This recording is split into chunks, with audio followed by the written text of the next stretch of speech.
Thanks for tuning into this episode of the Human Performance Outliers podcast with Zach Bitter.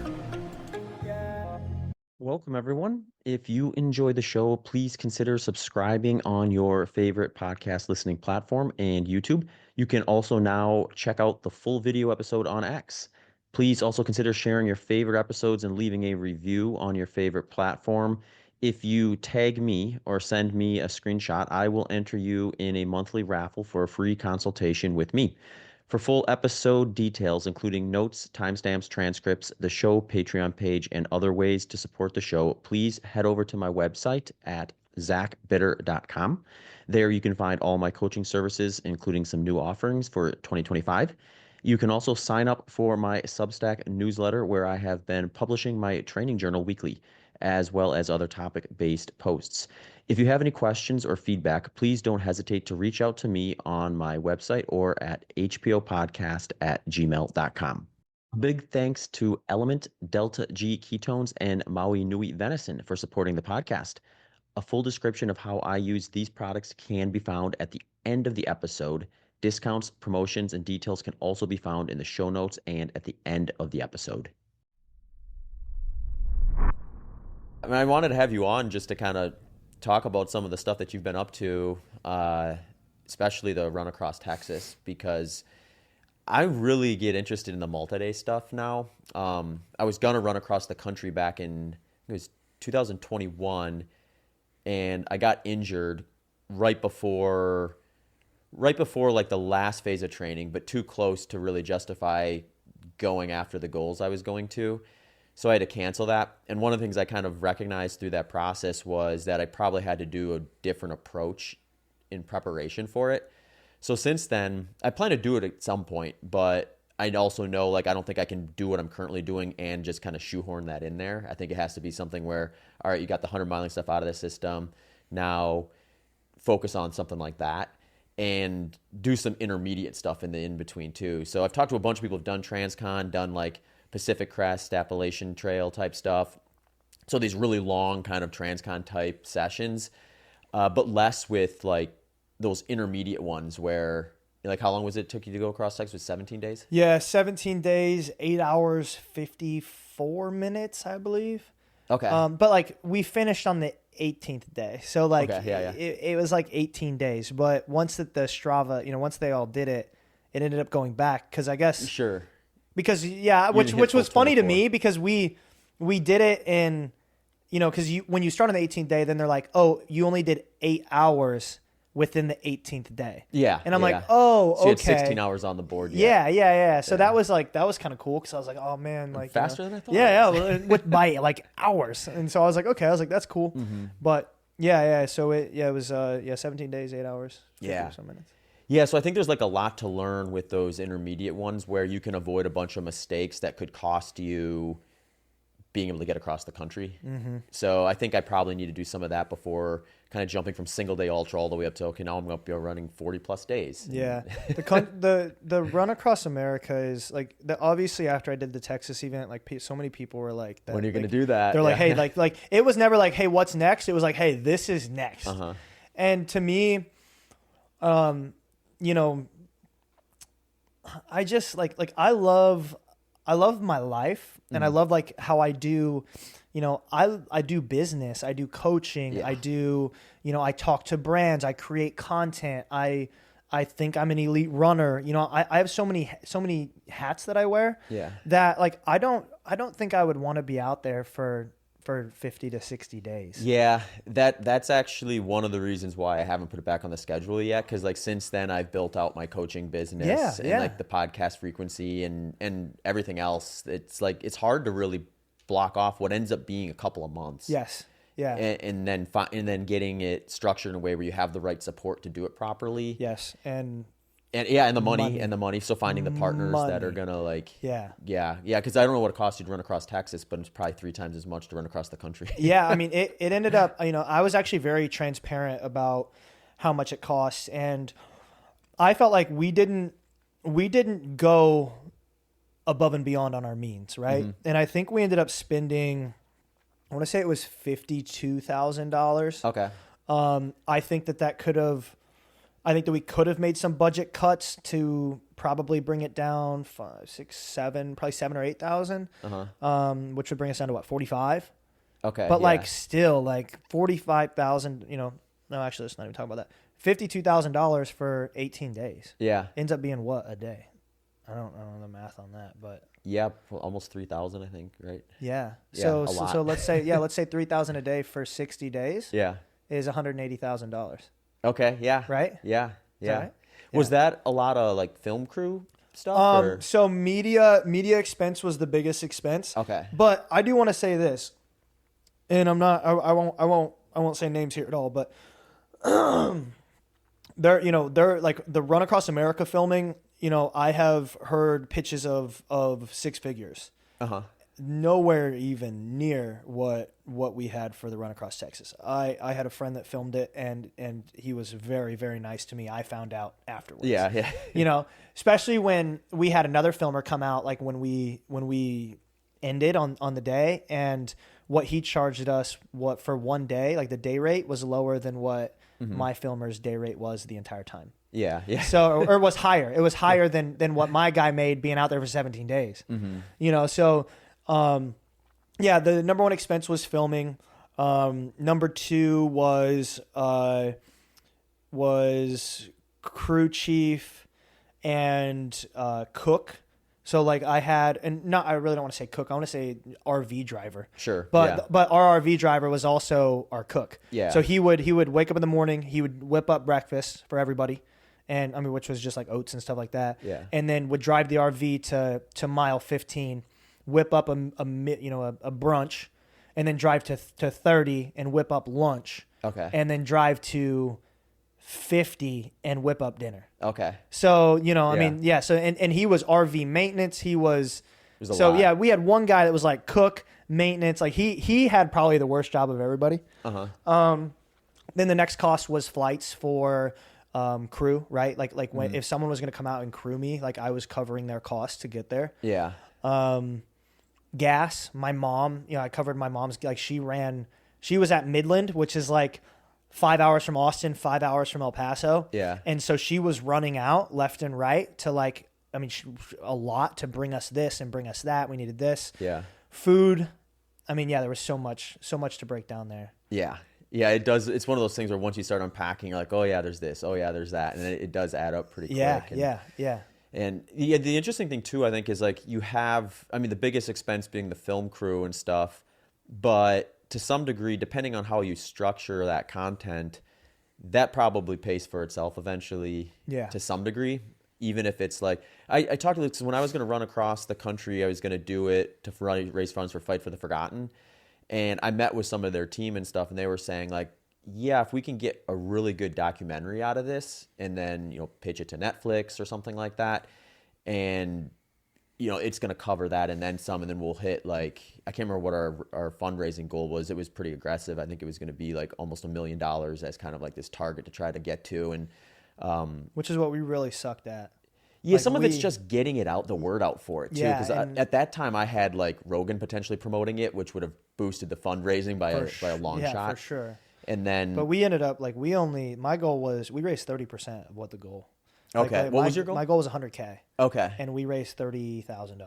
Yeah, and it was just like there was, I think, you know, we were so logistics and like trying to make sure everything was going to be fine that like we didn't really do a lot of promotion outside of Instagram. Like we raised $30,000 off of Instagram. That was it. You know, but like we didn't have any corporate matching.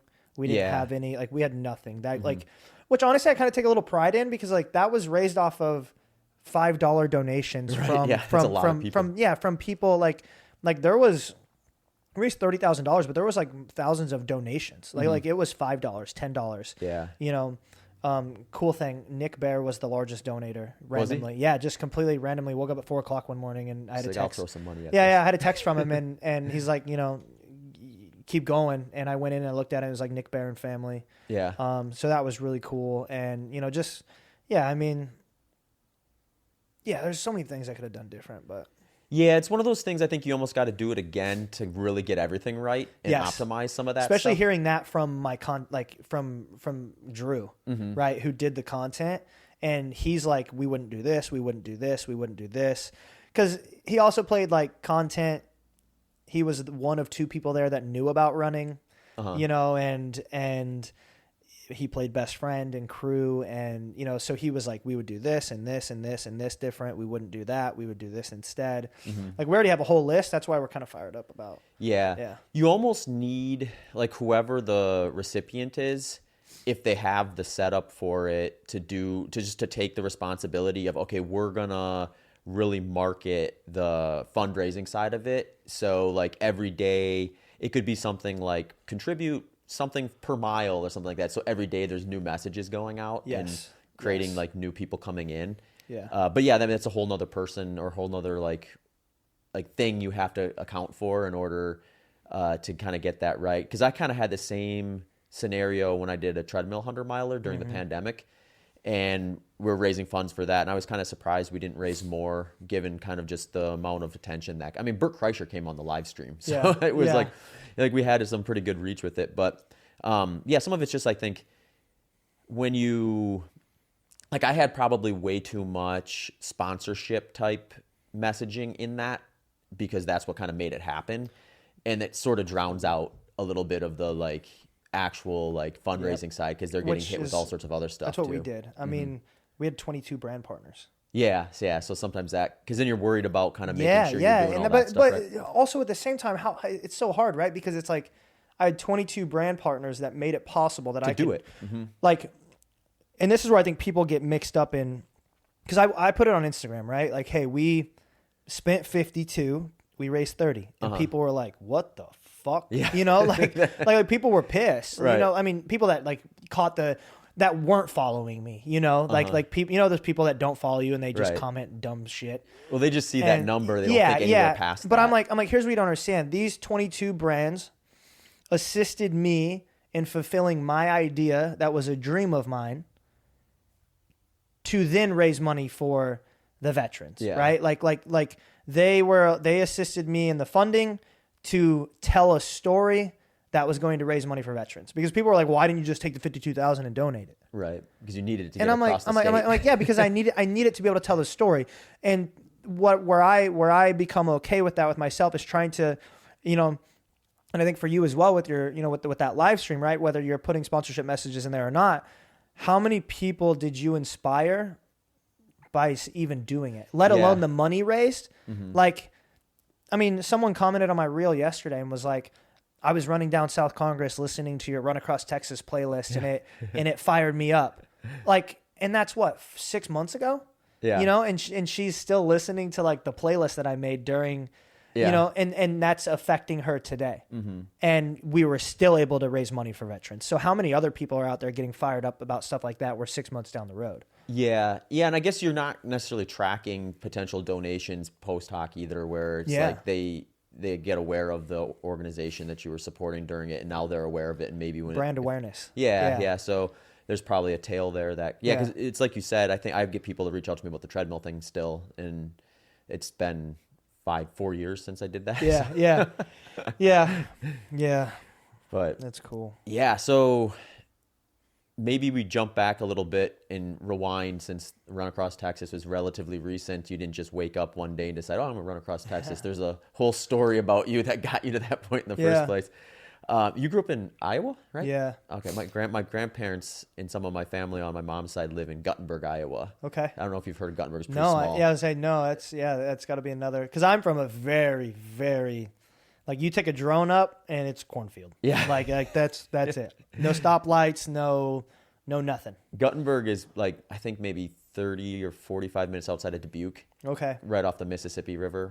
So it's kind of down on that kind of Eastern, southeast side part of the state. Yeah. But we're south central. Okay. So we were an hour probably. South of Des Moines. Okay. Just right smack dab in the middle. So it took about an hour and a half to get to the Missouri border. Yeah. Okay. Yeah, that kind of area. Des Moines' fun, but there's not a lot outside of that. Yeah, you got a lot of you know, towns I think that about Des Moines a lot. Like, Des Moines has so much stuff to do, and I think it's because it's so damn cold. Yeah, it's like September to April, it is freezing, and there has to be so much stuff for people to do because it's so cold. That's what I've like come to like with Austin out here, right? We have so much stuff, but it's just like outdoor patios, outdoor Yeah. this, outdoor that. Des Moines got like cool stuff, you know, like I think about Smash Park, which is this like indoor, like even before it was cool, they had like indoor pickleball back in like 2020. You know, I'm like, and with a bar, with a like a Buffalo Wild Wings type bar, with like a Dave and Buster's, like it's this massive compound facility of just cool stuff.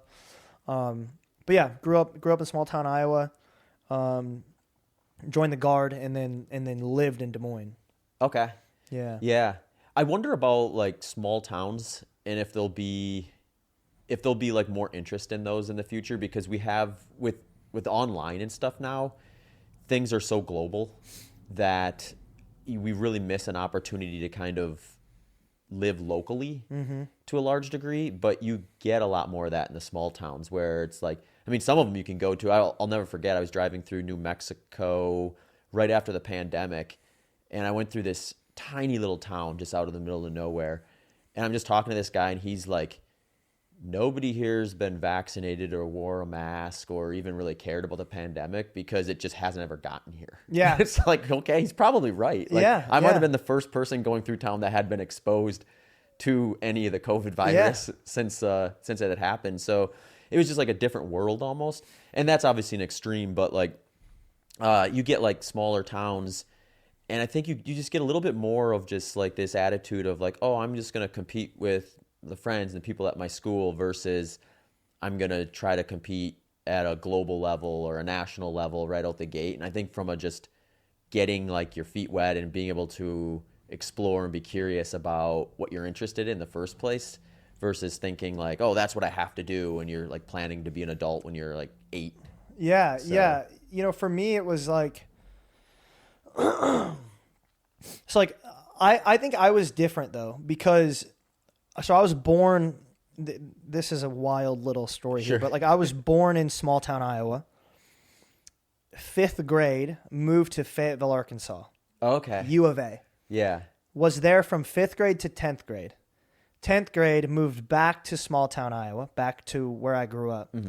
All the same friends, nothing had changed, but I had been gone for 6 years. So like now my friends that I had seen, when I was in, 5th grade are now like adults. Yeah. And you're like, whoa, because you have a picture in your mind of like your friends. Yeah. And now they're like teenagers. Yeah. Yeah. And so I remember that was kind of funny to me. But, so I had this experience of living in Fayetteville, Arkansas, the college town, the South.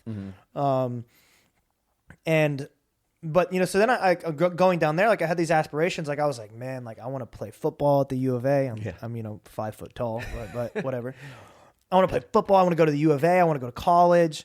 And then like I moved back to a small town, and I like tell my friends that I remake, all my dreams. And they're like, no, like you need to go to the factory. We don't go to college, because 3M was like 20 minutes down the road. That was the big factory. Yeah. Yeah. And Pella Corp. Okay. Pella Corporation's Windows, Pella, Iowa. Yeah. And Weiler, if you're familiar. Weiler's like big road machinery. Okay. That's where everyone went. Those 3 factories, like that, you graduated and you go work in the factory. Yeah. And I was like, oh, okay. So like my dreams were crushed. Yeah. And so I went and I worked in the factory, and I got fired from one and I went to the other. I got fired from that one. I went to the other. Then I got fired from that one because I was like, I didn't have any passion. Like I was like, I don't like this. Right. And then I came across the military, and I was like, this is my way out. And, so I feel like I grew up with, being in this small town, but I feel like that's kind of what has led me to where I am today, because I was able to experience like what the city was like. You had a taste. But my friends, like I have friends that have, they went to high school together, they got married, to people they went to high school together, and they're still working in those factories that we worked at together when we were 18, because that's all they know. That's it. Yeah. Yeah. To the counter of what I said too, I think like if you are going to be in a small town like that, having an opportunity to travel out with field trips or something like that, or vacations, if you're lucky enough to have that ability, then that's probably huge, because then you do get like a dose of what it's like outside of there, and you don't necessarily like restrict yourself, because you can go the opposite direction and just never progress beyond locally either, and then you're just kind of stuck in this For mindset. sure. Yeah. I mean, there are farmers back home that are like my mom's age, right? My mom's generation, that have like never left. Yeah. And then they're like their dad's generation. So, my grandparents, they never left. And now like their kids are staying. And now they have this whole generation of just never leaving. Because but here's the thing, that's what they want to do. Like I love that for you, but I'm like, I feel like if you would just take a step out, you would at least see what's out there. Yeah, so you know. But if you don't want to, that's it's okay. Yeah, experiences, I guess. Yeah, and also like the biggest thing for me is you go back and you look back. Let's talk about sports. I mean, running, even like track. Yeah. Right. You look back, and I remember every year we sucked in every sport. Yeah. And they still suck today. Like, I mean, like they don't go, like they don't win state. They don't, like they don't even go to the playoffs. Like they don't, because there's like, you lack the competition, I think. Yeah. And you lack the coaching infrastructure. Yep.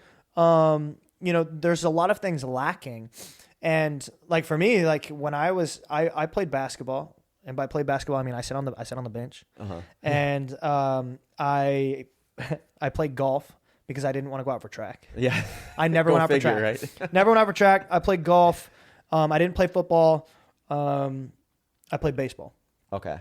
But like I was not good at it at all. And I had no one to really teach me, right? Like we were just bad at everything. Yeah. So like when I would travel or like, go around or like see kids my age on, the internet, like, and I'm like, holy crap, like these guys are like, they're good. Like they're different, but like, then you look at where they're at. Yeah. And it's in like the Des Moines Metro. Yeah. And, good coaches. Yeah. For sure.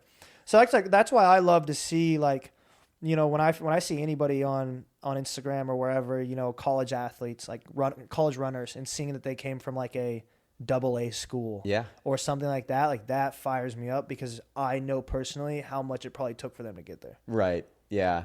They had to, they had to make some decisions on their own at a very young age that are hard to do, most likely. Yes. Whereas when you're in that real well-structured environment, you sort of just have to do what you're told. Yes. As long as you do what you're told, and you're really good, obviously, too, then you can get streamlined into things a little bit quicker. Yeah, because like being good at a sport at my high school meant like you went to a the smaller, like a community college. Sure. Yeah. If like it was a big deal. Like I had friends that like they went on to play football at a community college, and they were looked at as like, you are the holy thing, and they would play 1 year, sit on the bench at a community college, and then dwindle out. Yeah. And we had one kid from my school that was a track star, went on to Simpson College, which is this private college in Iowa, and ended up setting a Iowa college record in like the 400 or 800.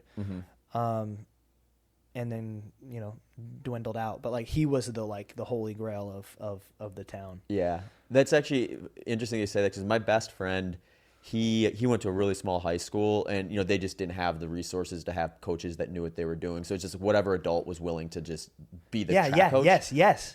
And he was a really good high jumper. He would jump like on average like 6'2" to 6'3" during like basically his whole senior year, and then at state he just like went over 6'8" and was the second highest jumper in the state out of like the small division.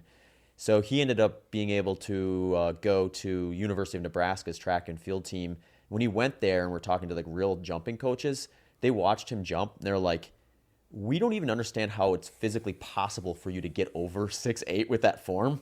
So like we're gonna have to like you will never jump higher than that, no matter how hard you try. Like that is all the high you're going to get, and we need you to be progressing to like 7.5 feet or whatever it was. And so they're trying to work with his form. It's just like it just wasn't like it was too much. You're freshman in college. He had been doing it just basically running up and jumping over as best he could manage intuitively. And you get in a D1 program like that, if you don't catch on right away, you're done.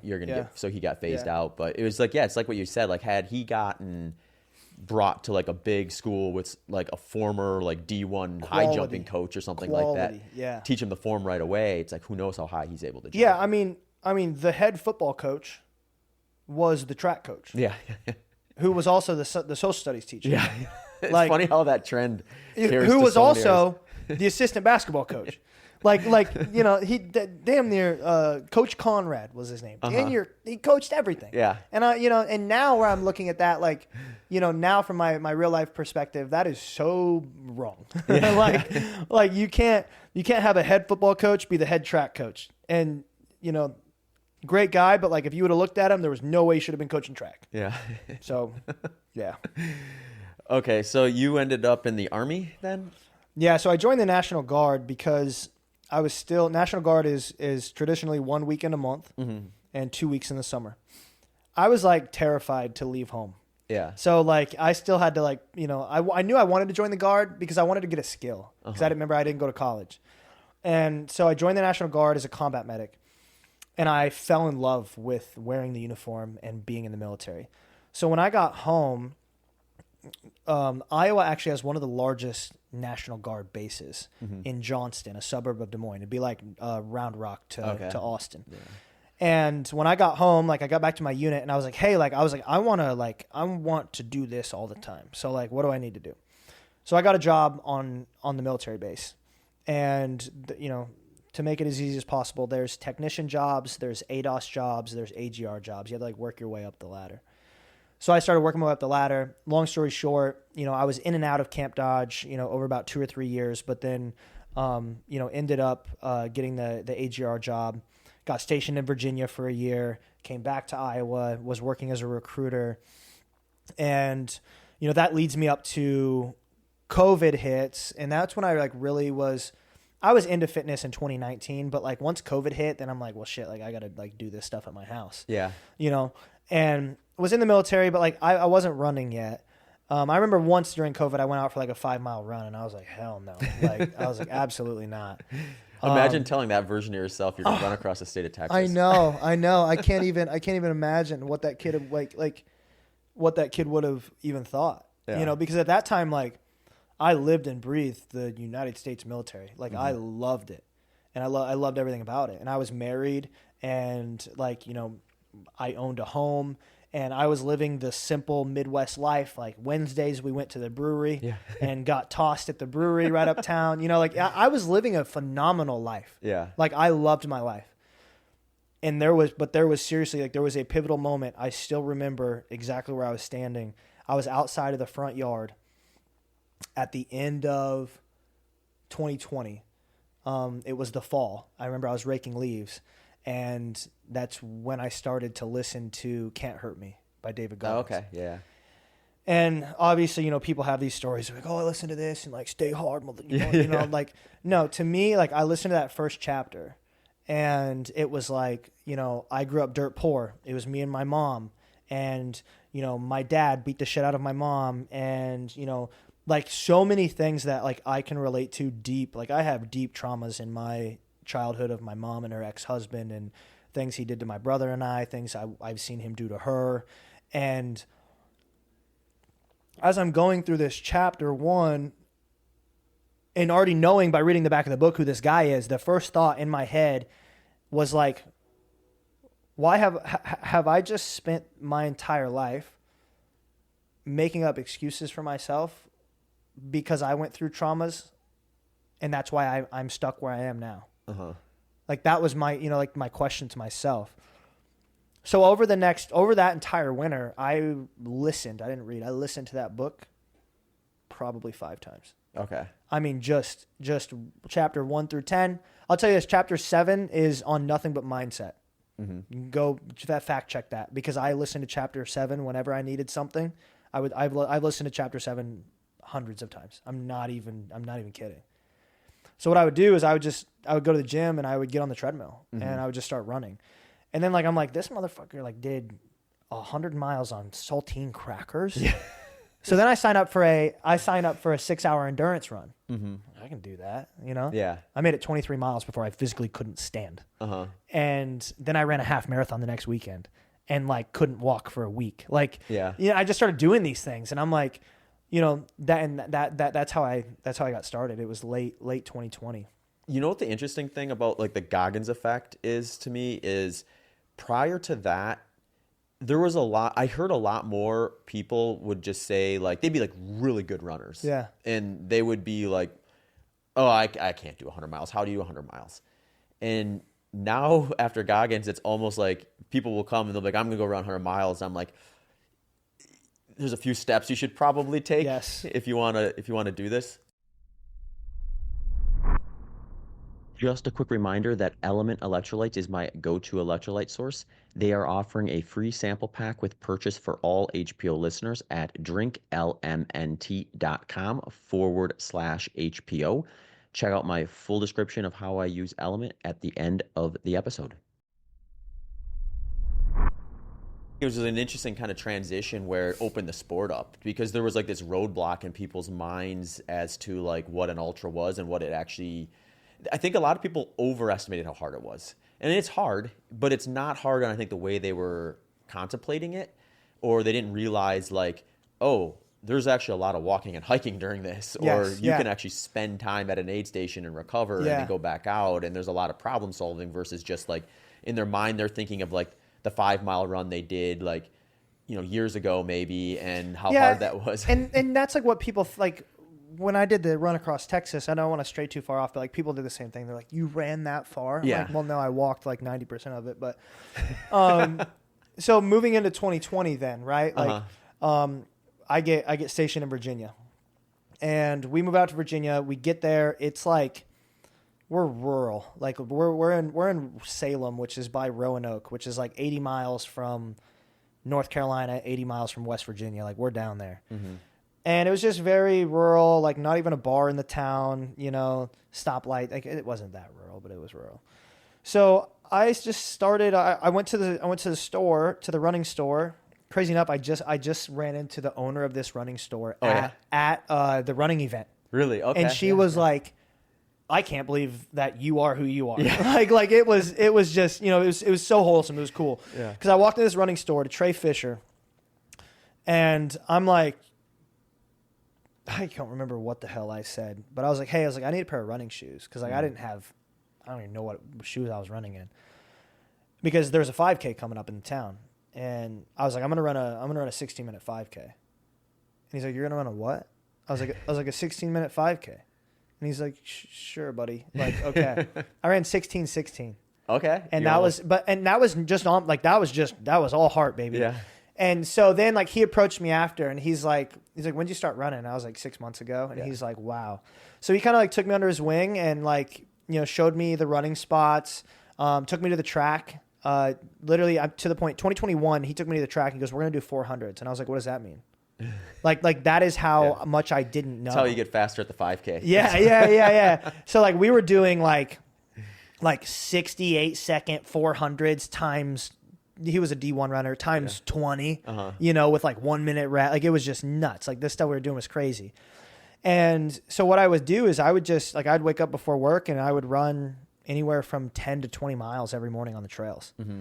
And then I ended up getting like really sick because I was actually eating a plant-based diet. Okay. Not that made me sick, but I'm not, whatever. You got to pay close attention when you're whatever you want. Yeah. So I hop onto Instagram or hop onto YouTube. And I type in how to eat like an endurance runner or how to eat like an endurance athlete, Nick Bear. Yeah. And I'm like, this guy's dope. Yeah. And that was late 2021. I applied for his marathon, got into his marathon in 2022, went 4th overall, went 2:59, no training at all, was approached by Natasha Vandermeer, his triathlon coach. And she's like, you want to do triathlon? And I'm like, not really, but it sounds kind of cool. Yeah. So I signed on with her. That was my first time ever being coached. Moved back to Iowa. Still, am now an ambassador with the BPN program. And it was 2022 when I just started to kind of build my following. Mm-hmm. After being down here and seeing like being down at the marathon in 2022 and seeing everyone like taking pictures and like documenting, and I'm like, this is cool. Like, they're posting this. So my Instagram right now that I have is the Instagram that I started in high school. Okay. Yeah. I just started posting on that. And like my username has never changed. Like it's the OG. Yeah. And so I just started documenting, started training for a triathlon, went down to Arkansas to run this 50K and won it. Ran like a five something 50K. On the trails, and I won that. Went top 10 in my age group at Ironman Des Moines a month later. ran 40 miles with the American flag. Leadville called because they saw that on Instagram. I had about 10,000 followers at the time. And they're like, hey, like, do you want to come run Leadville for the Leadville Charity Foundation? And I had found out about Leadville through Nick just the year before. And I'm like, hell yeah, no training. None. I hadn't done any training. I'd never ran over 40 miles. And I'm like, when is Leadville? And they're like, 29 days. I'm like, you got me. I'm in. I go to Leadville. I summited Hope's Pass. Got to mile 50 in under 12 hours. Dumb. First time. Turn back around, come back over the mountain, get into Twin Lakes. I sit down, and I couldn't stand up. And my brother literally had to pick me up, who was the RV guy during Run Across Texas, and like had to like lock my knees back so I could stand. And I walked from Twin Lakes to May Queen. So I walked 50 kilometers. Okay.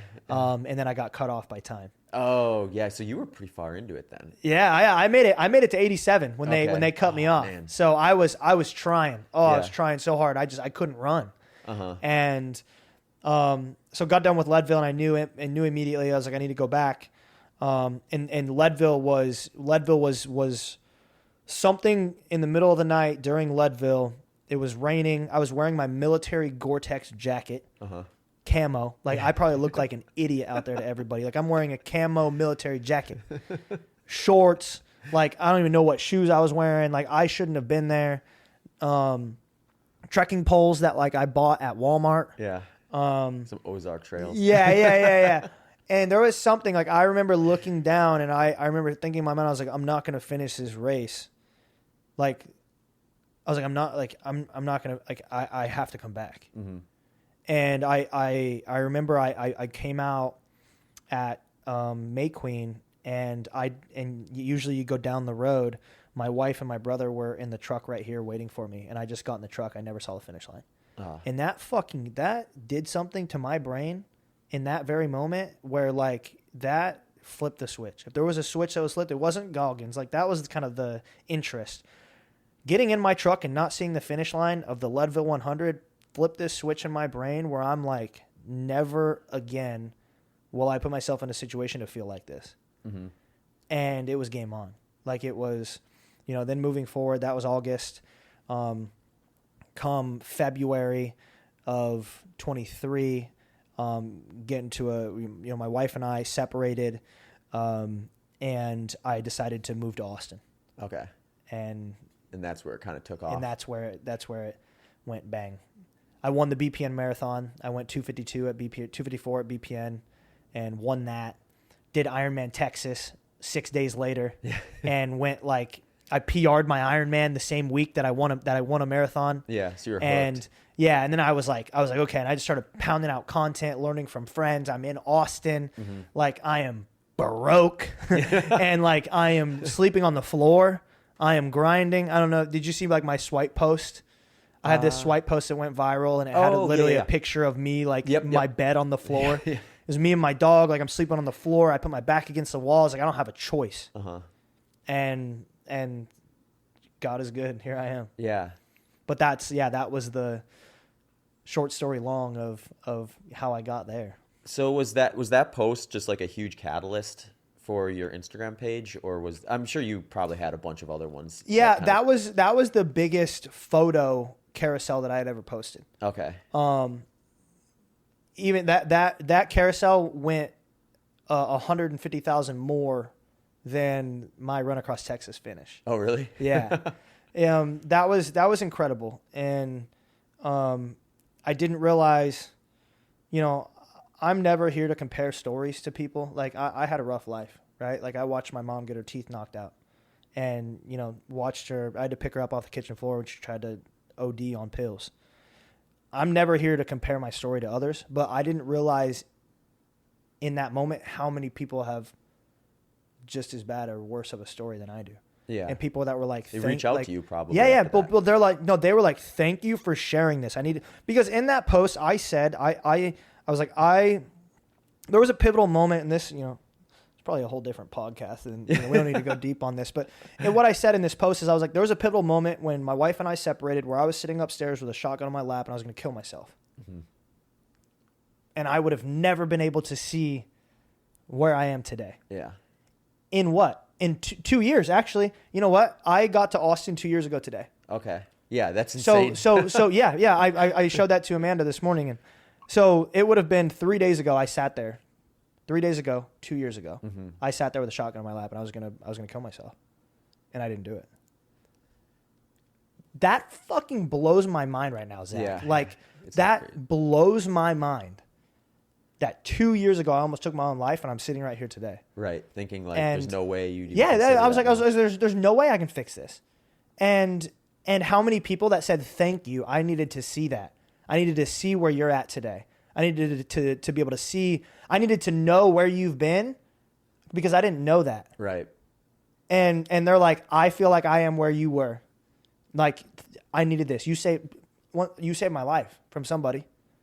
And I'm like, you know, so that's why like sometimes like I don't get so caught up in winning races or doing, you know, I have a story to tell.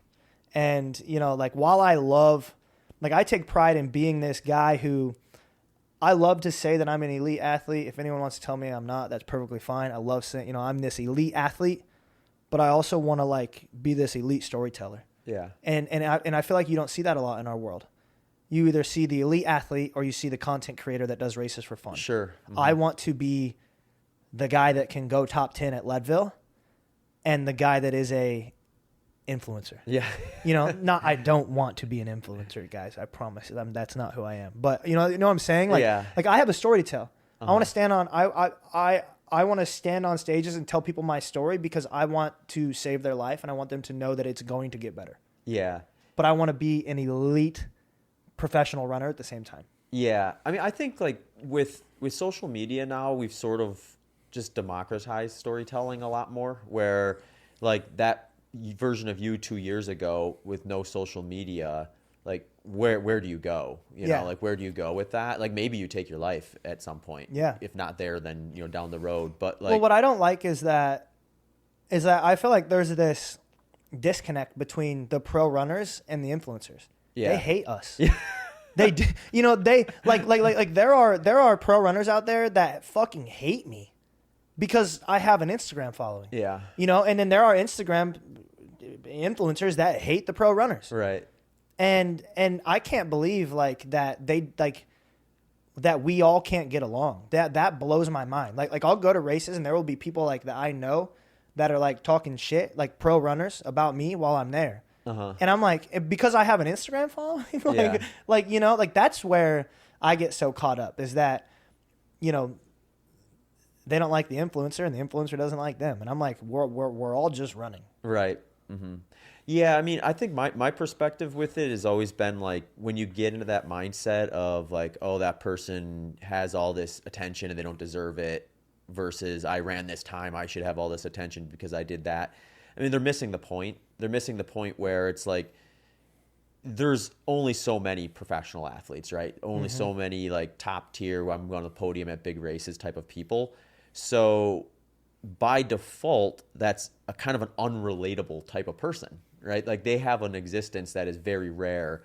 So when you have a movement like what we saw with the growth in the running, people like to see the elite athletes and see that, wow, they ran that fast. That's crazy. But they also like to see people who are like just out there doing it themselves. Yeah. And kind of a little more relatable in the sense of like, they're getting up in the morning, they're going for a run, they're going to their job, it's just storytelling, like you said, at the end of the day. So it's like when I think if an elite athlete's going to get mad at influencers, then they need to accept the fact that they should be telling their story. Yeah. Like they could do that. And some do, but a lot of them don't. And I think it's like, I don't know if that's just kind of like the culture of professionalism where it's like, oh, I don't. There's a whole podcast in this right here. Yeah. Like, because Charlie Lawrence, his girlfriend, Allie, they're both phenomenal athletes. Charlie's a good friend of mine, but she did a podcast just talking about that, the athlete versus the influencer. Yep. Mm-hmm. And I think that there's a big what's unfortunate, but I don't know if it's unfortunate. I don't know. Companies see followers, and the money goes that way. because they see views, right? Your CPV, cost per view. Yep. You know, so when Nike's like, hey, I want to pay this guy 10 grand because he's going to get 10 million views. Yeah. Even though this guy's going to win the race, only 3,000 people are going to see it. Right. Nike's like, what's the better business decision here? Yeah. I understand why this guy's pissed. Yeah. But at the same time, I understand the business decision. But that's why I think that is a major reason why those elites are upset. Because there's not a lot of money being passed around in that lower area of like not Courtney, not Sally, like in that middle area of everyone else. Yeah. I think that's short-sighted because you don't get growth in the sport without attention. Yeah. And I think if you want to look at it through the lens of how do I get a piece of this pie, it's less about, okay, we need to get the brands away from the influencers. It's we need the influencers to grow the sport to the degree where these brands are making so much money, they want to support the sport, which part of that is going to be supporting the elite end of it. Yeah. You know, brands are open to funding athletes when they don't necessarily have a great ROI on them. Yeah. And if they're profitable, right? Yeah, but yeah, if they're yeah, not profitable, then they got to start looking at, well, what is selling shoes here, or what is selling gear here, and what's not. So I look at it through, you know, the lens of like how many people came into running because of someone like you or Jeremy Miller or Nick Bear or David Goggins. It's like tons. So like for me, you know, even from the coaching side of things, like there's a ton of coaching clients I get because of influencers turning them onto the sport, them coming in realizing they have an experience like you did at Leadville. You know what they think? I need to hire a coach. Yeah. And who coaches my favorite runner? Right. Yeah. So, for sure. So you get I think it's about that side of things too, is like how are we reviewing this as like this finite piece of pie versus is this pie getting bigger and bigger by having these groups together? And that doesn't even get into the whole thing of just like, well, collaborate with an influencer, become friends with them instead, because they probably have a skill set that you don't, and you probably have a skill set that they don't too. Yeah. So I think I talked about this with Jeremy when he was on the podcast too. It's like, no, Jeremy's a way better content creator than I am. Yeah. I'm a better runner than he is. He's a way better content creator than I am. Yeah. So probably a better runner as well. Right. So like we were just talking about before, like when I built this podcast studio, I asked Jeremy, he's like, hey, how should I do this? Yeah. And he right away had a list of stuff here. Get this, set it up like that. Yeah. This is going to be better for this. And like, I had no clue. I knew I wanted to do it, but I had no clue. And he had the information. He shared it with me. So like if he has a question about, hey, I want to run a flat 100K, should I be doing this differently than what I did for this mountain one? And I'm like, yeah, I know how to do that. I can help you out there. So I think it's just like some of it's just missing opportunities by creating enemies where they don't need to be. Yes. That's clip that. So you can even be selfish about it if you want to. Like, you know, like you can. I like the influencers I've met have all been great. So my perspective has been. I just think that there's there are some cases out there where people do dumb shit. Yeah. And get a bad look at everybody. And then, everyone hates us. And that's the crazy thing for me is that when people are like, I don't like that guy. He's an influencer. And I'm like, I didn't even want to be an influencer. Right. Like, I'm like, this was never even in a plan. Right. But here I am and I'm going to adapt and then I'm going to live the life. Like I tell you what, like I would love to be in, but this is the human side, right? I'm like, I would love to be in David Roche's shoes. Yeah. Like, right now. Gearing up to try to win Western States. Yeah. After setting a record that we didn't think could be broken. Or like, I'm like, man, like I sure would love to be the 100-mile world record holder. Yeah. You know? Or 100-mile American record holder. And then you're probably sitting over here and you're like, damn, like, getting 1 million views on a reel would be would be, and it's like, we're all just kind of like, but yeah, I mean, what is life? It's life. Yeah. Yeah. I try to avoid looking at individuals in groups, like whether someone calls himself an influencer or not. It's like, well, I'm sure there's some variance amongst that group. So, maybe I'll bump into an influencer in the future and they'll just be like someone I just don't get behind. Yeah. And then I'll just not engage with them. Yeah. It's pretty simple, actually. But you're not going to set an umbrella over everybody because of Right. one experience. Yeah, for sure. I mean, I think that's just a good mindset in general. Is just like In life. yeah, just wait to get to know the person and then make your decision if you want to spend time on them or not. Yeah. After you've actually met them, but Yeah. So well, you've been in Austin for 2 years. You've been back to Leadville, right? Or no, Rocky Raccoon. No. So yeah, we went back to Leadville in 2023. Okay. That was a big thing, is I had to get back there and I had to get my revenge, which I did.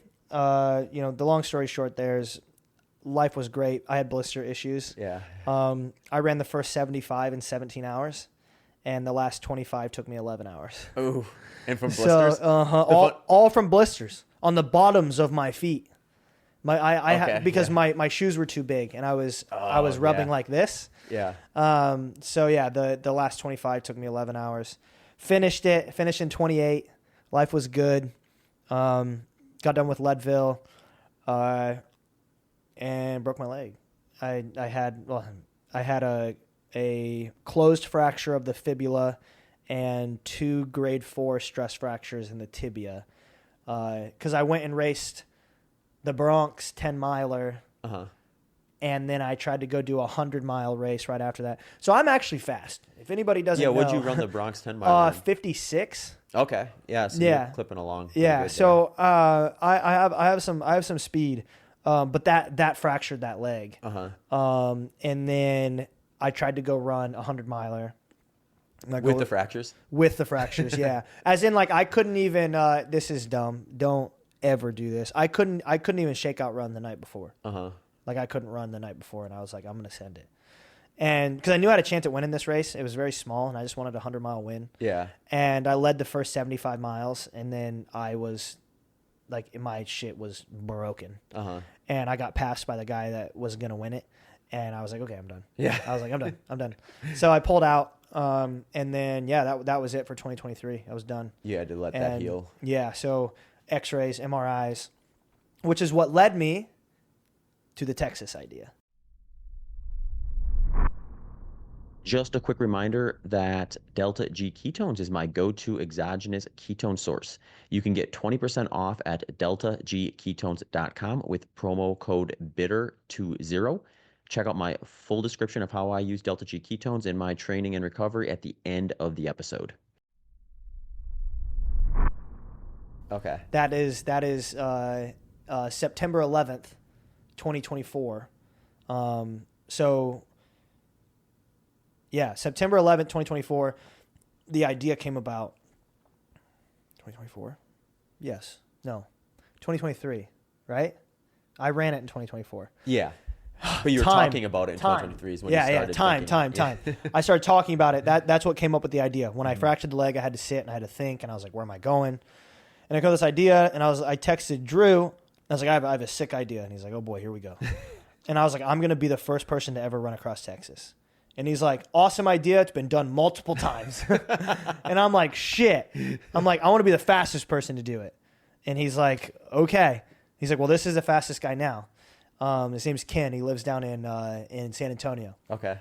So I followed him on Instagram. I hit him up. And you never know how that's gonna, how that interaction's gonna go, right? Yeah. Like, so I hit him up and I was like, hey man, like I really want to run across Texas. Like, can you give me any insight? And he was instantly like, let's hop on a call. I'll have my whole team there and I'll help you. Yeah. Okay. Like, and I was like, yeah. So we hop on a call and I'm like, hey, like I want to do this in April of 2024. And he's like, absolutely not. He's like, that is a terrible idea. It's November. Yeah. So that was like 5 months. He's like, no, dude. He's like, do it in the fall. So, you don't need the humidity. Yeah. So we go about our year, I communicated with Ken. I did go to Rocky. You were there, I think, as well. Yeah. Rocky 2024. Yeah. Because you went the weekend after me. Oh, because did you do the? I did the Mud Bowl. Oh, that's right. Yeah, I did the 50 miles. Yes, yeah, okay, yeah. I did the Mud Bowl. Yeah. But worst part was that was the very first race post leg. If you look back at pictures, you see I'm wearing a full leg sleeve for compression. Crazy enough, had a great race. I actually had a terrible race. Mile 3, left leg is the one that was broken. Mile 3, I roll the right ankle. Oh. And I'm like, this is fine. I'm fine. Get to mile 50, I roll it again. Yeah, you can't on that course. Get to mile 61, I roll it again. So now I rolled it 3 times. We get back to the med tent at mile 80, and I'm done. Like I have a picture of my ankle on my phone. It is it looked like a fish. Like, I mean, my whole, like, it was fried. So I was like, hey, I'm not gonna walk 12 hours for this back 20. I was like, we're done. Yeah. And I'm glad I pulled out, because that led to me being able to let that heal up for a week and then hit training hard. Went and ran a 19-hour 100 in LA. Won that, which was like my first 100-mile win. Yeah. Super cool. It's only 19 hours, but like I was so proud of that. Like, which then led me into immediate, starting in March, run across Texas prep. Yeah. And I called up Mike McKnight, because I'm like, for me, it's like I have to trust someone. Like I have to really trust someone in order to like listen to them. And it was, in my past, I've been a terrible athlete, but I'm like, who has done this? Right. Right. And there's just not many people. And I knew Mike had done the Arizona FKT, and it's like 850. So I hit him up and I'm like, yo, I need your help.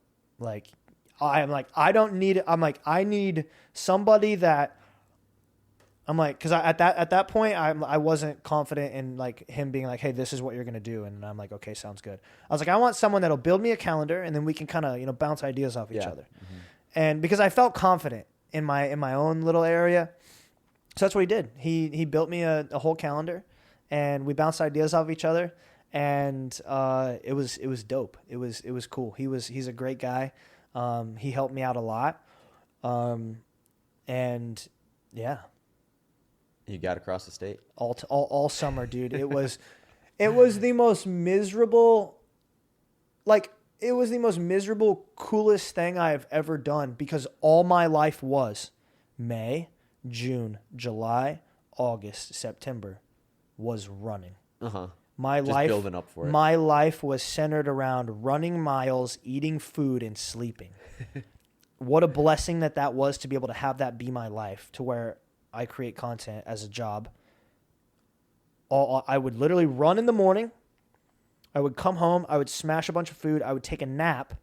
I would wake up. I would run again. I would come home. I would smash a bunch of food, and I would go to bed. And in between that, I'm making content, right? And like coaching athletes and taking calls. But like, that was my life. Yeah. 150 mile weeks. 27 hours a week on my feet. It was incredible. Amanda, my girlfriend at the time, was living in Avalon. She wasn't living in Avalon. She was out there. She's a personal trainer, Avalon, New Jersey, down at the beach, down at the shore. And she does a lot of awesome work out there with people in the summertime. So she went back there for 2 months. So June and July, it was me and the dogs. Yeah. And we were just, you could live like a monk. All we were doing is just slot. I wasn't leaving the house. Like, my friends were like, where are you? And I was like, what happened to Matt? Yeah. Like, I wasn't even like I didn't have any, like, I was doing nothing. Like, I wasn't like playing video games. I wasn't like it was literally run, eat, sleep, run, eat, sleep. Yeah. Yeah. It was incredible. Yeah, those are fun phases. I remember when I really got into running after college. I just got into building volume. I was sick of workouts, so I just didn't do any speed workouts really. Yeah. And I just started building volume. That's so much fun. It is too. Like, it is yeah. so much more fun. I tell everybody I hate running fast. It is so much fun to just wake up and just go. Just go for a long time. Yeah. So yeah, and that's what it takes to get across Texas. I think is a lot of volume in preparation and things like that. So what was the biggest physical thing that you had to deal with that was like, okay, I got to stay on top of this once you got out there? The pain in the feet. Okay. So that was the biggest thing, which, lucky enough, and I'm telling you, like, this is a crazy blessing from God, like a blessing in disguise. I had a veteran that hit me up, and he's like, hey, Matt. He's like, my name's, damn it. His company is called Be Jolly. Be Jolly. He's like, I'm a veteran. I own this company. I make this CBD rub right now at home at my house. And he's like, but I can make you a custom rub. Let the audience know this. A CBD rub is usually 1,200 milligrams. That's uppity, right? Yeah. 40,000. So you couldn't feel your feet after that. No. Well, for what we found out is so I would wake up and we would lather the feet up the calves and the knees in this CBD rub. I would have an hour and a half. But I'm not kidding you. Like, this company should be on Shark Tank. Yeah. Like, this company should be on every shelf. It is the thing that the runner is missing and doesn't know about yet is his company, Be Jolly. I'm not affiliated with them. I'm not. I bought the product. Oh, so you can't. I was going to ask you, is it something that he can sell? Yes. Is there like a yeah. threshold limit So it's like they have like 40,000, but I think the 40,000 was custom, but like they have 20,000, 25,000 milligram. Yeah, you can buy it online. Interesting. And that was, I had him, he sent me like 5 jars. We were like, by the time we were at my mom's, I had to have him overnight, some to my mom's. Yeah. And yeah, it was the bottom of my feet. It was the pain in the bottom of my feet. Everything else wasn't that hard. Thank God I did all of my training in Texas in the summer. Because I don't know if you remember, but October this year or October last year was the hottest October on record. Yeah. It stayed warm late. Wonderful for me. Average high was 89. The highest that we saw it get was 99 with a real feel of 102. Yeah, that's warm. And that was like the day before Austin in the farmland. And that was rough. But we did a sweat test. Like we were pushing good sodium. Everything was good. I threw up a couple times, 2 or 3 times on the trip just from getting too hot. Yeah. But what I didn't realize, and another like hard thing for me outside of the feet was, you know Austin, right? We usually run shirtless. Yeah. Early in the mornings.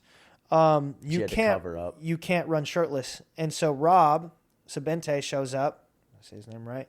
Rob shows up, Crew Chief Rob, and he's like, "Where's your sun gear?" And I'm like, "What sun gear?"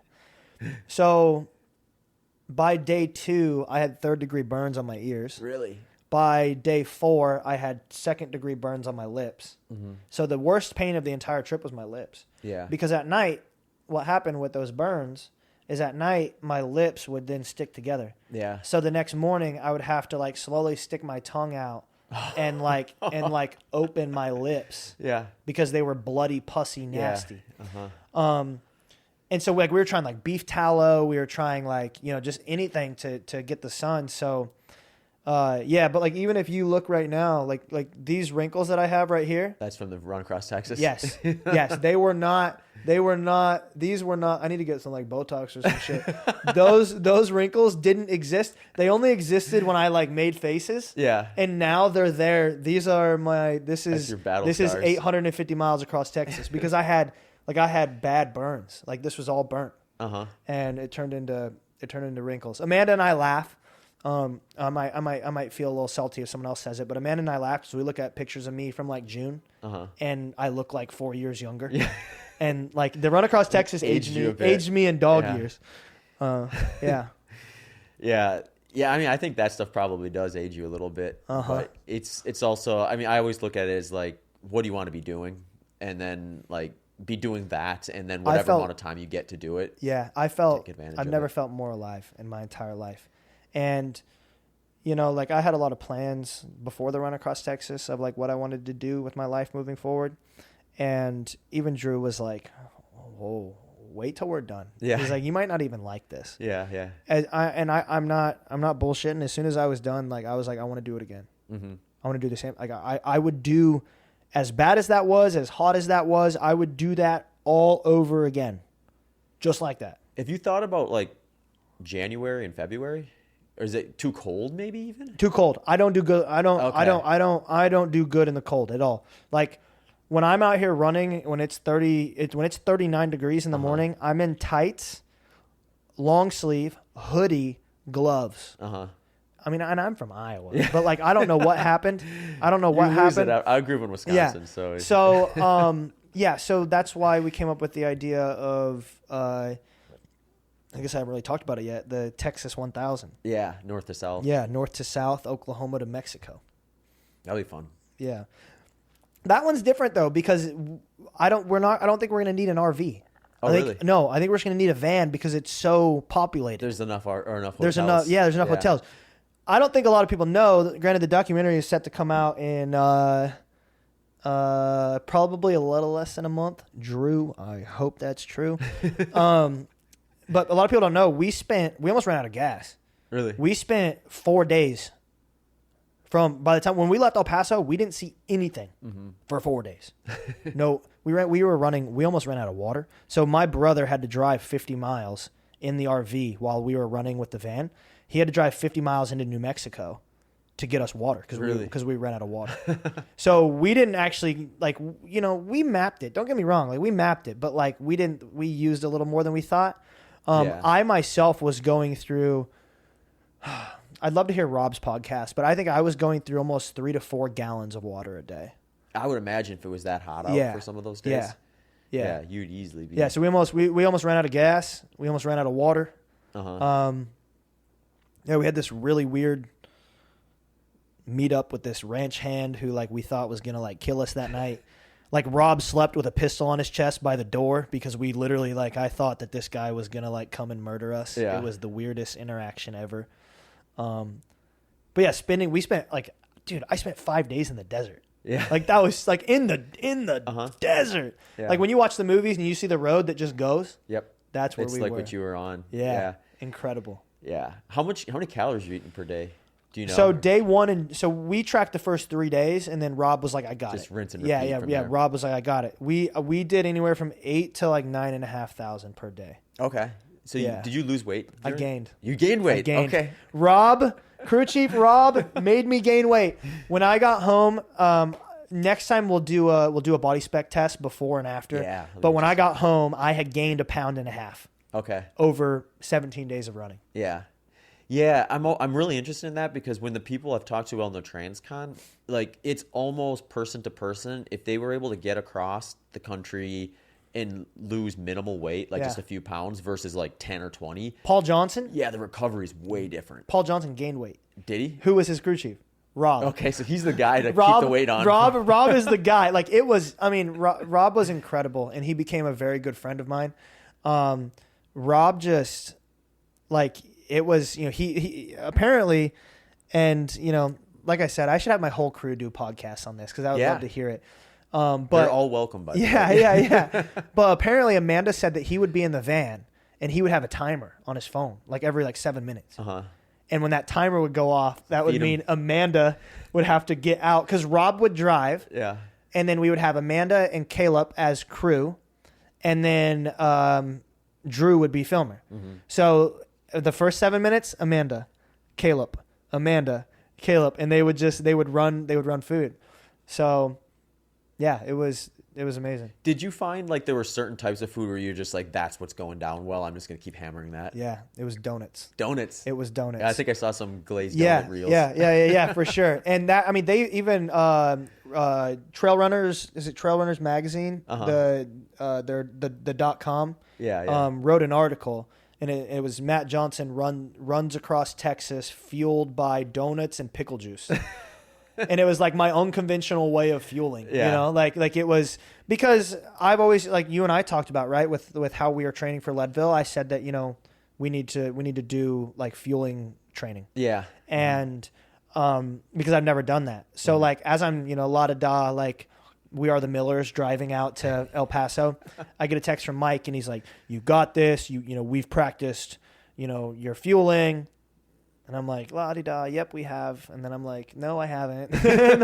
I didn't practice shit. Did you know donuts were going to be something you wanted? Nope. Or does that you learned on the way? I had no idea. This was just, that was probably the biggest thing that people don't know is I just went out there and I was like, I'm just going to eat food. Yeah. And what happened was it started as a joke. So day one, Drew came up with this idea because we had bought, the night before, we went into Walmart and there was this stack of $2 day old donuts. Yeah. But they were Dunkin', or they were, the Dunkin' Donuts. And I'm like, I don't know how Walmart, it doesn't matter. Yeah. So we bought them. And Drew's like, we should see if you can eat all of these tomorrow. So it was 4 a.m. and we woke up and I'm in the kitchen, donut 1, donut 2, donut 3. Then we're running mile 10, donut 5, donut 6. And I cleared almost a dozen donuts that day. Yeah. And so then the next day, we had bought 2 bags of donut holes. Okay.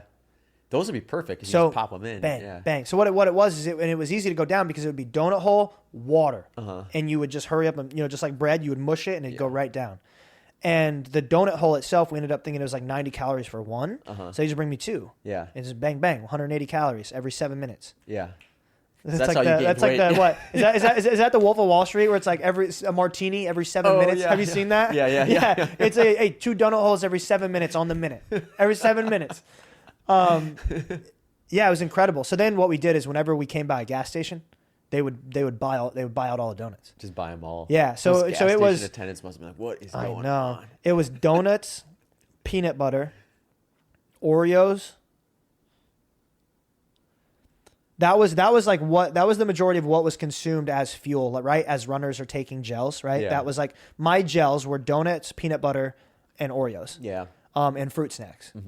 Now, completely different is what I ate in the morning, which was this is nasty. This is Rob. This is probably what got me fat. Around a third of a cup of brown sugar. Okay. A cup of oats, and probably a half a cup of peanut butter. Okay. It was this sloppy, nasty, like. Anyways, he called Tons it. of He calories. called it like the 1,000-calorie breakfast, Uh-huh. and I would just eat that as fast as I could, get on the road. Then I would do all the donuts and peanut butter and all that, and then we would stop at 15 miles, which was around 10 a.m. I would have a cold sandwich. That's all I wanted, a cold meat sandwich. Then we would stop for lunch, and I would have beef and rice. And then for dinner, all I would have every night for dinner was beef and rice. One pound of beef, and it was grass-fed, grass-finished, and as much rice as I could fit in. And my brother would use around a half a cup of grass-fed butter. Okay. So like it was heavily dense with fat. Yeah. I fueled this entire run. Yes, carbs, but there was an astronomical amount of fat.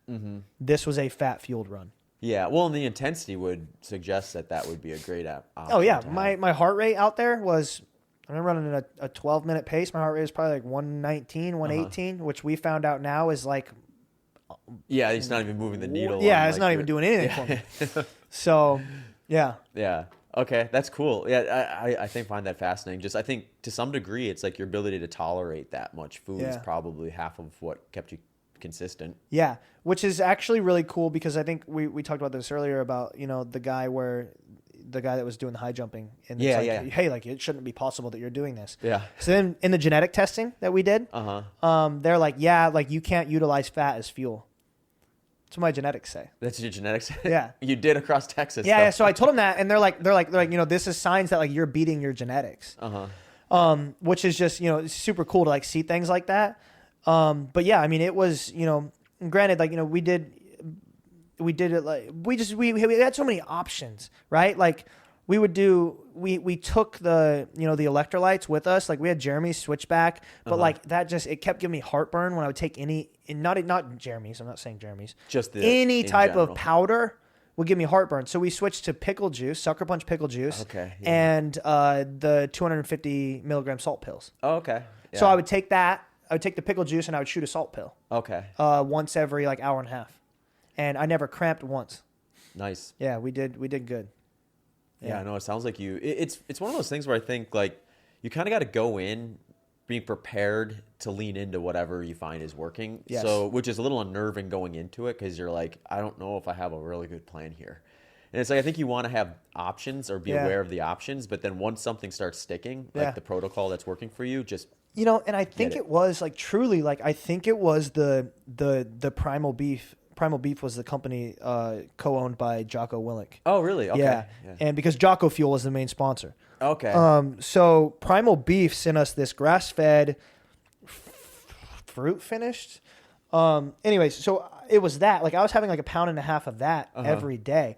The one day that I broke mentally and physically, like where I would just like the worst day of the run across Texas, the night before was the only night I didn't have that. We had Chick-fil-A. Chick-fil-A catered. And it was amazing, right? Like, and I had like 6 chicken sandwiches, like French fries. The next day, I couldn't get going. It took me hours. Really? Like I didn't have enough. And I don't think it was macros. I think it was micros. Oh, yeah. I really do. I really believe that like I did fast food one time. I have an athlete that's getting ready to run Michigan north to south. Okay. Or south to north. And we were talking about that. He's like, like, can I just get like, he's like, there's a bunch of, and I'm like, no. I'm like, I don't think that you should do fast food at all. I don't think there's enough nutrient value in there for what. Now, can you? Yes.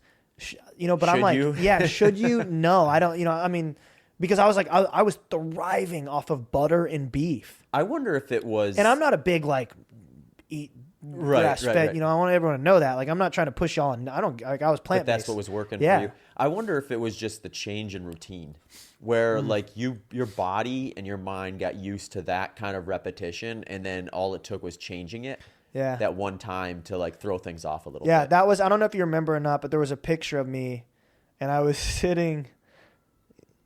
Hopefully the listener knows me, but I was sitting outside of a Motel 6 with a Chick-fil-A lemonade in one hand and a cigarette in the other.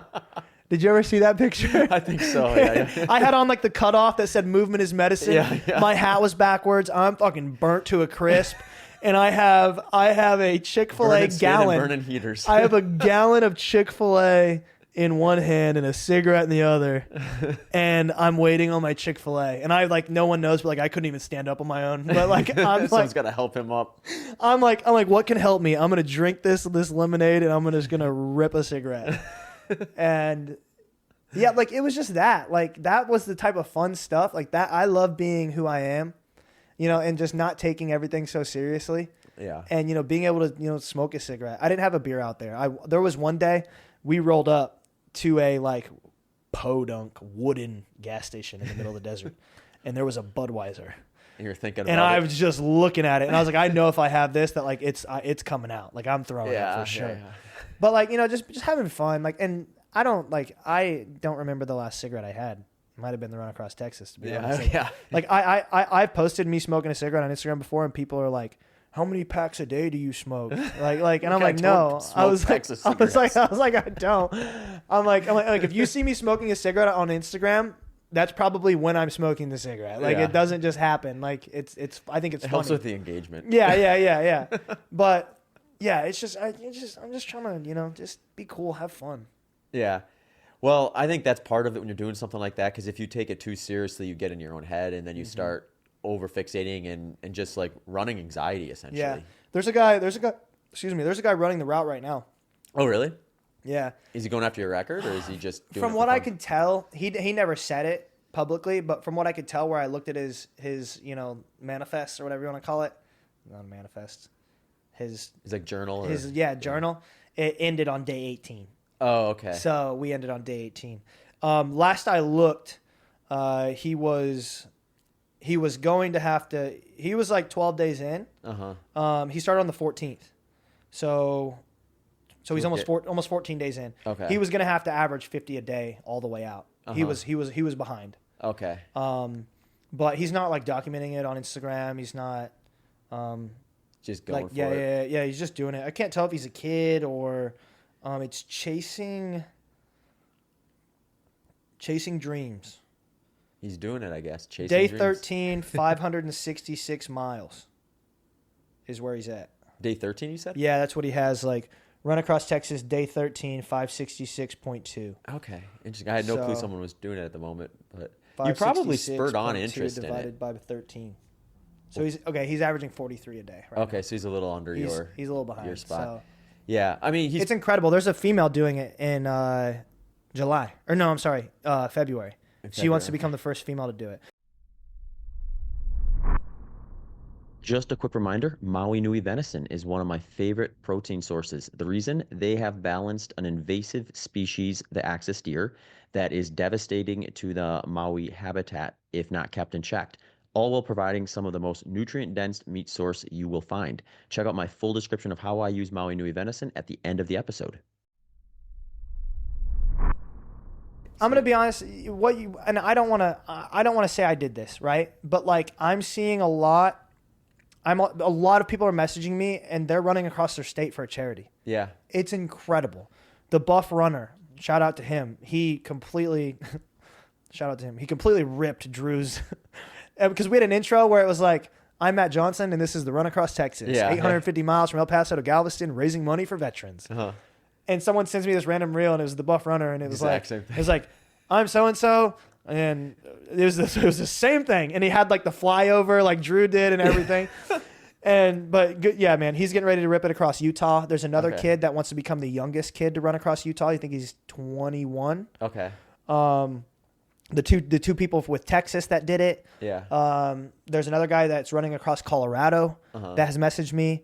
There's another guy that's running back home in Iowa on US 62, which is completely awesome. Yeah, it's just I love that. Yeah. Because it's like, man, and I'm not saying anything about myself, but I'm like, think about all those charities. Yeah. That stemmed like how many people, because I was like, how many veterans can I help, right? How many people am I helping that I don't even know about? Right. Like how many, like if they raise 20,000 and they raise 20,000, they raise 20,000 because they were fired up off of what I did. Yeah. The butterfly effect is the most beautiful thing in the entire world. Yeah. I love that. Yeah. I mean, it's kind of like we were talking about before. It's like you picked up the David Goggins book. Yeah. They maybe tune into your And Instagram page. I want that. Yeah, Yes. I that's want cool. that. But yeah, maybe, I don't know. I need to hire somebody, but I would love to one day to write a book. Yeah. I think once I do a couple more things, Yeah. write a book and, tell my childhood. And Well, you're good at storytelling, so it would make sense. Yeah, yeah. My only problem is like, I don't like to read and I can't write worth a shit. You just get a ghost. That's the military. I say the military to me. I was like, I joined the military because I can't read or write. Well, the thing is like you probably have enough content out there now where someone who's really good at writing could just sit down with you for a bunch of interviews and kind of write it for you. Yeah. And then you could read it and say, hey, maybe, you could collaborate with a co-author to I think it would be it would be incredible. So so that's my goal. Probably I think I want to do Texas. I want to do a big one. I want to do one more big one.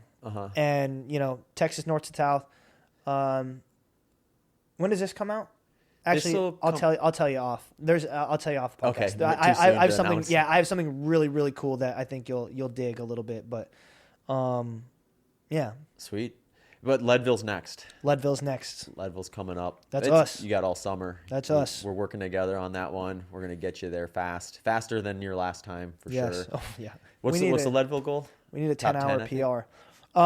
The goal is sub 18. Sub 18. I would love sub 18.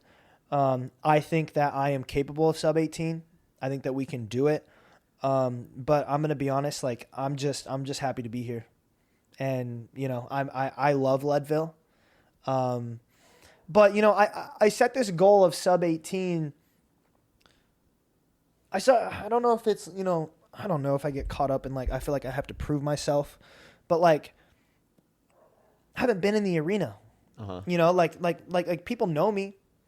People know me as this dude as this Goggins guy, as this dude that does crazy things, as this dude that can do hard things, but I've never actually competed. Yeah. I ran a 19-hour 100. Cool. Like that's not that cool. Like whatever. Yeah, you'd be in it with an 18-hour finish at Leadville. You'd be in the thick of it. Yeah, we'd be 6th last year. Yeah. And we'll be it'd be David Roche and everybody else behind him. Yeah. but yeah, so we're training. We're training differently. I mean, I've never actually like followed a structured plan with speed work. Followed a legit build like how we've been building, where we're doing 10 by 1 minutes and then like 10 by 2 minutes. Yeah. And then I think the one that I missed the ones last week, so we'll have to bring those back. But I saw something where it was like 10 and 10 by... a little bit of a hybrid workout. Yeah. So I missed that one, so we'll have to get back on that. But yeah, it's been cool for me because I've been like I said about my trust, right? Like I put my trust in you, and we've been running about 80 miles a week, and I've never in my life, like usually I'm like, 1 week I'll end up like, oh, I ran 110. Yeah. And then the next week I'll be a little sore and I'll run 60. And then it'll be like, oh, 70, 100, 80, 70, 100, 60. Yeah. But for us, we were literally up until the Achilles, it was 80, 80, 80, 85, 90, Super 80, consistent. 80, 80, 80. 10 weeks of consistency. And just seeing me come from the Run Across Texas running, in my training, running 11-minute paces, to thinking, oh my gosh, I'm going to be slow forever because like I have, my fast twitch muscles are gone. Yeah. To like, they're still there. Yeah. To like, we started, you and I at an easy pace of like 920s, 930s. Mm-hmm. And now I go out this morning and it takes me a little bit to warm up, but like my easy paces are like 750s. Yeah. Uh-huh. Yep. And it's only been, we started, I think in like December. I think so. Yeah. So December, January, February, it's been 3 months. Yeah. And 2 of those weeks I had the flu. Uh-huh. And 1 of those weeks my Achilles was acting up. So it's been 9 weeks. Yeah. We've seen that in 9 weeks. Well, when I see runners with your profile from a training history standpoint, I love it because I just know like what we're going to be able to get out of that. Mm-hmm. Because really the hard thing to do, or I shouldn't say the hard thing, the time consuming thing to do is have a massive foundation because that can just take years to do. But you did that already. So it was like now you have this foundation. So it'd be like this, like if I had this like amazing house I wanted to build, I couldn't wait to build it. And I had to like wait a couple of years for them to like test the foundation or the ground and then put a foundation and it's just waiting forever to be able to start building this house. That's what it's like if you're trying to start there, but you had that. So it's like I'm rolling up to this like perfect plot of land with this great foundation. I can build anything I want on top of it. And you can start building now. Exactly. Yeah. So like speed work is going to just pull, like with your foundation, the amount of different things we can do with speed work is massive. So I also have like, it's not like, okay, I've got this one tool that's going to work for him. It's like I've got a bunch of different tools that could work for you. Which we have seen because I haven't done the same speed workout twice. Right. Yeah, we've done a lot of variety. Yeah, it's been like 30, I think there was one that was like 20 by 30 seconds. And I was like, oh my gosh. Like, I just did those this morning. Yeah. It's like 20 by 30 seconds. And then it's, 10 by 1 minute, 10 by 2 minutes. Mm-hmm. But like, I think, in my opinion, if I can stay healthy, and I believe I can because I'm doing everything I can to take care of myself, I don't see how we don't go sub 18. Yeah, I think you have a good look at it. I think you've got the speed, which you knew that from years ago when, if you're running in the low 16s just without any structure and then 56 for a 10 mile, that's plenty fast. There's nothing about your ability that would suggest you aren't able to do that. So then it's just about getting fit specifically, and then with a little bit of luck on race day, not having anything go wrong that is like unpreventable. Yeah. Which, that's the big... And we're going out to Leadville, Amanda and I. Yeah, you're going to get acclimated and stuff. Yeah, so we're going out there. We're going to be out there July 8th through the race. Yeah. So we're going to be out there for almost 5 weeks. Perfect. Yeah. So we're going to do our peak week in Leadville. Yep. So getting speed sessions in Leadville at altitude, getting that sickness out of the way. I always get sick right before the race.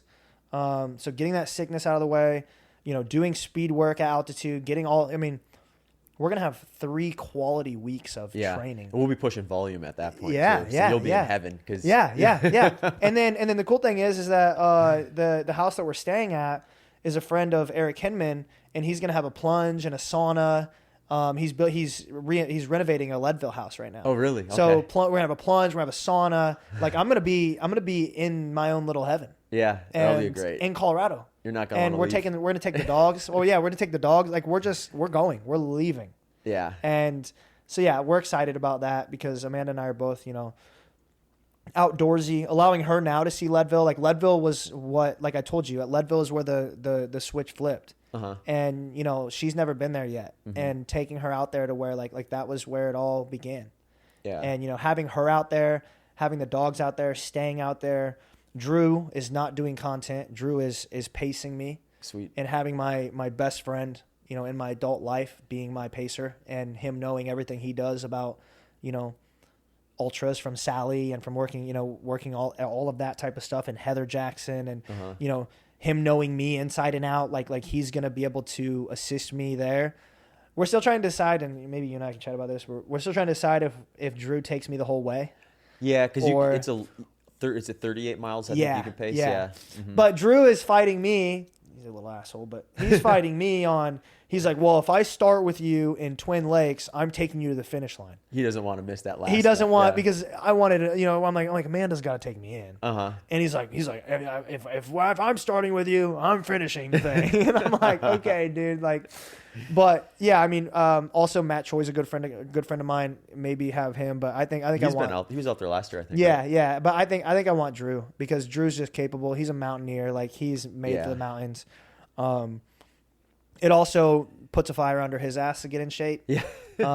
And yeah, so having a good crew and not overdoing it. And I'm not going to be fancy about it. Like you're not going to, I'm going to have a team out, like Kane Footwear is going to film it.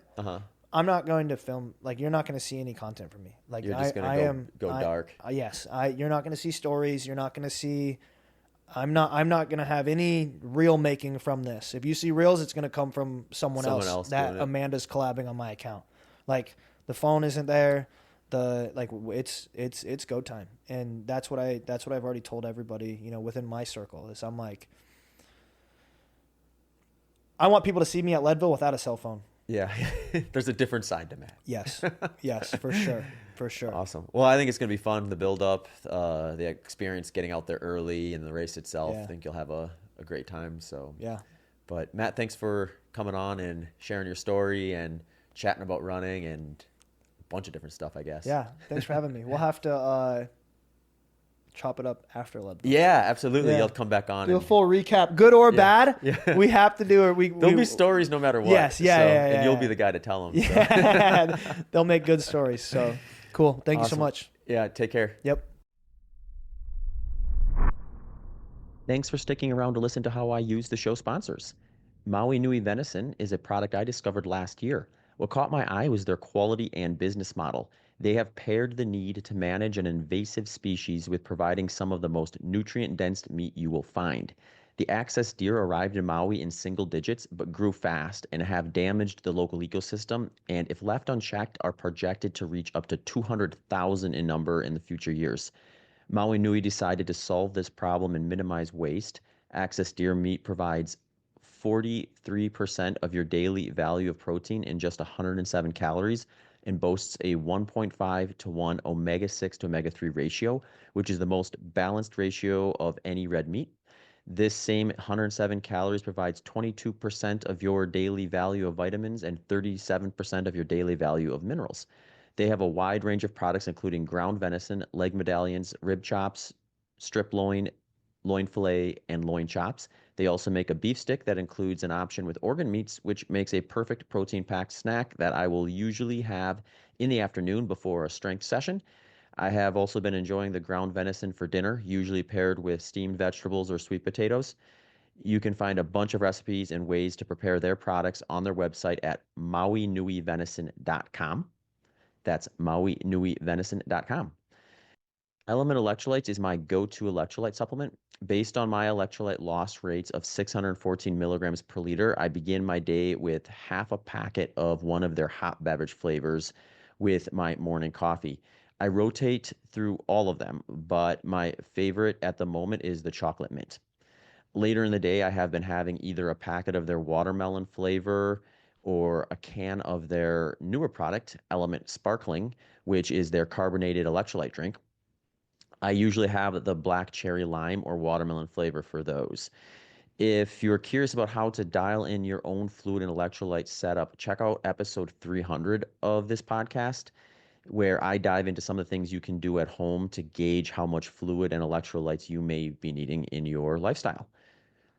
Delta G ketones is the best researched exogenous ketone supplement on the market. The research on exogenous ketones is constantly evolving. Delta G is responsible for much of it, boasting 50 plus published studies and 20 plus ongoing studies, and have received DARPA grants designed for special forces.